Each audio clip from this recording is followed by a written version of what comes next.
Thank you so much, Mr. Chairman. And to be clear, I'm not going to ask any questions of this witness because this witness has revealed that she has no intentions of answering questions. But instead, I'm going to ask some very basic questions really quickly of my colleague, Becca Ballant, if she will answer right or wrong, raping children.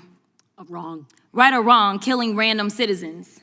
Definitely wrong. Right or wrong, enriching yourself as the sitting president of the United States. Definitely wrong. Okay, thank you, because I probably never would have got that with our witness. Our witness who somehow is a lawyer but does not understand how it works with witnesses. I'm not really sure what law school she went to and what all kind of cases she tried, but typically when you come into a space and somebody's a witness, then they sit there and they answer questions instead of asking questions. And then we also have this objection that we use as lawyers called non-responsive when a witness fails to actually answer the question. But nevertheless, let me address the survivors because that's exactly who they are. They are not victims, they are survivors. Let me say thank you for having more courage and moral clarity in your pinky fingers than the entire Department of Justice. We are currently the laughing stock of the world, partially because of the failed leadership within the DOJ as we see kings and queens falling everywhere around the world. But we don't know the basics of right and wrong in this country because it's not about partisanship.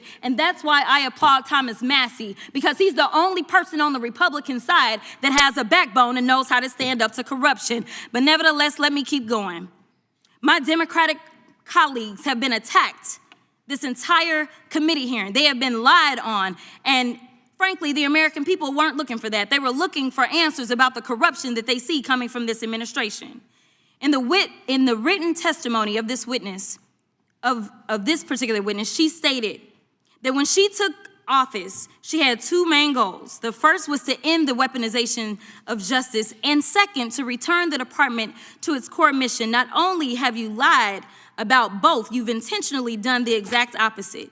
You're spending more taxpayer resources arresting journalists than you are prosecuting pedophiles and creeps. In fact, your boss, the President of the United States, stated that this administration, quote, took the freedom of speech away. And at your direction, DOJ has arrested Don Lemon and Georgia Fort. And I might add that y'all actually had a judge that rejected y'all for trying to arrest Don Lemon before, just like the grand jury rejected y'all as it relates to Senator Kelly, just like a grand jury rejected y'all as it relates to Senator Slotkin, just like the case against Tish James was dismissed and the case against Mr. Comey was dismissed. I completely don't get how it is that you're sitting at the top of DOJ because you don't seem to be good at your job.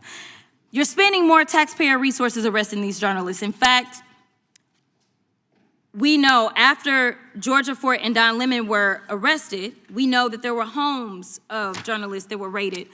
We know that threatened prosecution against students protesting your actions and forced tech companies to remove apps used to track ISIS activities. But let's circle back to you protecting pedophiles and creeps, because I want to talk about the president and his possible involvement with Jeffrey Epstein.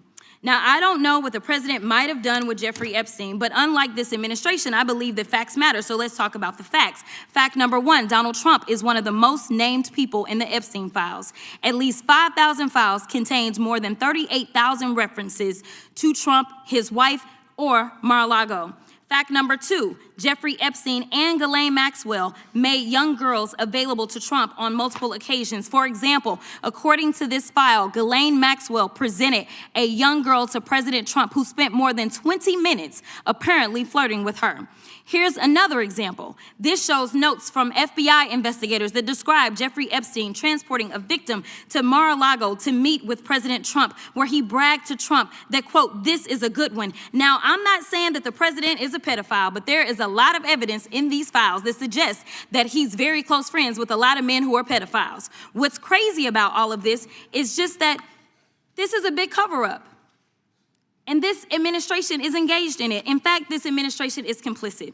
But there are numerous others, like how the DOJ is attempting to obstruct justice in the investigation of the rogue agents who have murdered American citizens, or how the DOJ seized voter data from Fulton County in an attempt to steal the 2026 midterm elections, or how federal agents have Tom Homan on tape accepting a bribe and your agency killed the investigation, or how your agency is ready to give the president a $230 million payday, which is unconstitutional. The Constitution is clear. The president shall not receive any payment except his salary while in office. The fact fact of the matter is that you will be remembered as one of the worst attorney generals in history. An attorney general who has prioritized obstruction over justice, corruption over the law, fealty to the president over loyalty to the Constitution. And Mr. Chairman, I will yield. Gentlelady yields. Gentleman from Missouri is recognized, gentleman from Kansas, the attorney.